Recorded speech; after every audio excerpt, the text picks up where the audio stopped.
तत्कालीन पोलीस अधीक्षक आणि अप्पर पोलीस अधीक्षक यांनी सतीश शेट्टी यांना संरक्षण देण्यास टाळाटाळ केल्याने त्यांचा खून झाला असा आरोप माजी पोलीस निरीक्षक भाऊसाहेब आंधळकर यांनी केला।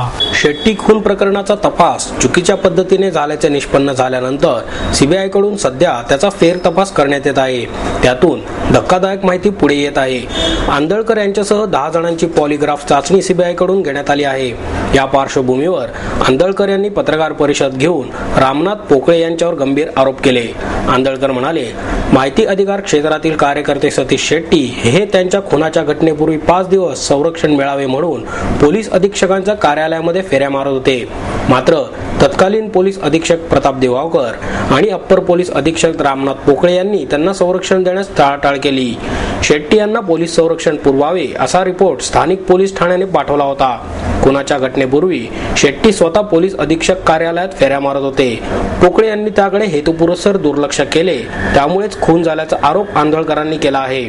सध्या परिमंडळ 2 चे पोलीस उपायुक्त म्हणून कार्यरत असणारे रामनाथ पोकळे हे ग्रामीणला अप्पर पोलीस अधीक्षक असताना स्थानिक गुन्हे शाखेच्या तपासामध्ये वारंवार हस्तक्षेप करायचे।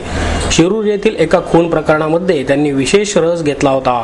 या प्रकरणी त्यांच्या विरुद्ध पोलीस महासंचालकांकडे लेखी तक्रार केली आहे असे आंधळकर यांनी सांगितले।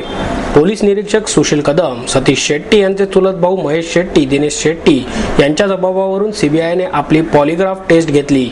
या प्रकरणातील खरे सत्य बाहेर आणायचे असेल तर त्या सर्वांचीही पॉलिग्राफ टेस्ट सीबीआयने घ्यावी अशी मागणी करून आंधळकर म्हणाले, परिमंडळ 2 चे पोलीस उपायुक्त रामनाथ पोकळे, पोलीस निरीक्षक सुशील कदम, आमदार दिलीप सोपल, माजी आमदार राजेंद्र राऊत यांच्याकडून मला आणि माझ्या कुटुंबियांना धोका होण्याची शक्यता आहे। त्यामुळे पोलीस संरक्षण देण्यात यावे अशी मागणी पोलीस महासंचालकांकडे केली असल्याचेही आंधळकर यांनी सांगितले। सतीश शेट्टी मर्डर केसमध्ये आम्ही पीआय सुशील कदम, महेश शेट्टी आणि दिनेश शेट्टी हे चुलत भाऊ त्यांचे या तिघांची पॉलिग्राफ टेस्टची मागणी सीबीआयकडे केलेली आहे।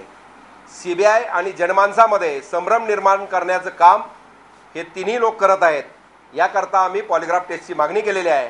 सुशील कदमचं नाव घेतल्यानंतर त्यांचे जे आम्ही लेखी कळवलेलं आहे की त्यांचे कुणाशी संबंध आहेत, त्यामुळे आमच्या आणि आमच्या कुटुंबाच्या जीविताला धोका होऊ शकतो, म्हणून आम्ही तात्काळ पोलीस संरक्षणाची मागणी केलेली आहे। आणि यामध्ये आम्ही पॉलिग्राफ टेस्ट मी आणि माझे अधिकारी कर्मचाऱ्यांनी दिलेले आहे। आम्ही यामध्ये एकही पैसा कुणाचा घेतलेला नाही आहे। जे समोर आलं ते आम्ही तपासी अधिकाऱ्याकडे मांडलेलं आहे आणि सीबीआयच्या अधिकाऱ्यांवरती आमचा पूर्ण विश्वास आहे। यातील सिंग साहेब असो किंवा इतर कुणी कुलकर्णी मॅडम असो, यांची कुणाचीही हा तपास संपेपर्यंत बदली झाली तर आम्ही स्वतः यांची बदली करू नये म्हणून आम्ही सुद्धा कोर्टामध्ये जाऊ।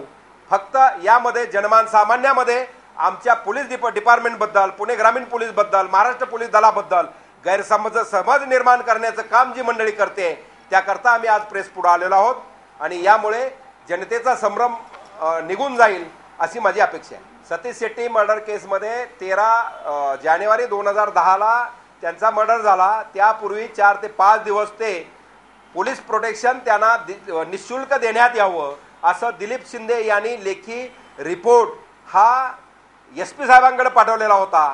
त्यावेळेला रामनाथ पोकळे आणि कोकाटे आणि दिगावकर साहेब यांची जबाबदारी होती। 5 दिवस त्यांना पोलीस प्रोटेक्शन देण्यात आलं नाही आणि त्यामुळेच तो अनर्थ घडला असं मला वाटतं। तरी माझ्या माहिती समजुतीप्रमाणे हे आरोपी आहेत। आणखी भविष्यामध्ये सीबीआय कडून तपास करून आणखी वेगळे आरोपी निघू शकत असतील तरी सुद्धा त्यामध्ये आमच्या पोलिसाचा माझा कुणाचाही संबंध निघणार नाही। जर तसा निघाला तर जाहीर चौकामध्ये आम्हाला गोळ्या घालून मारा।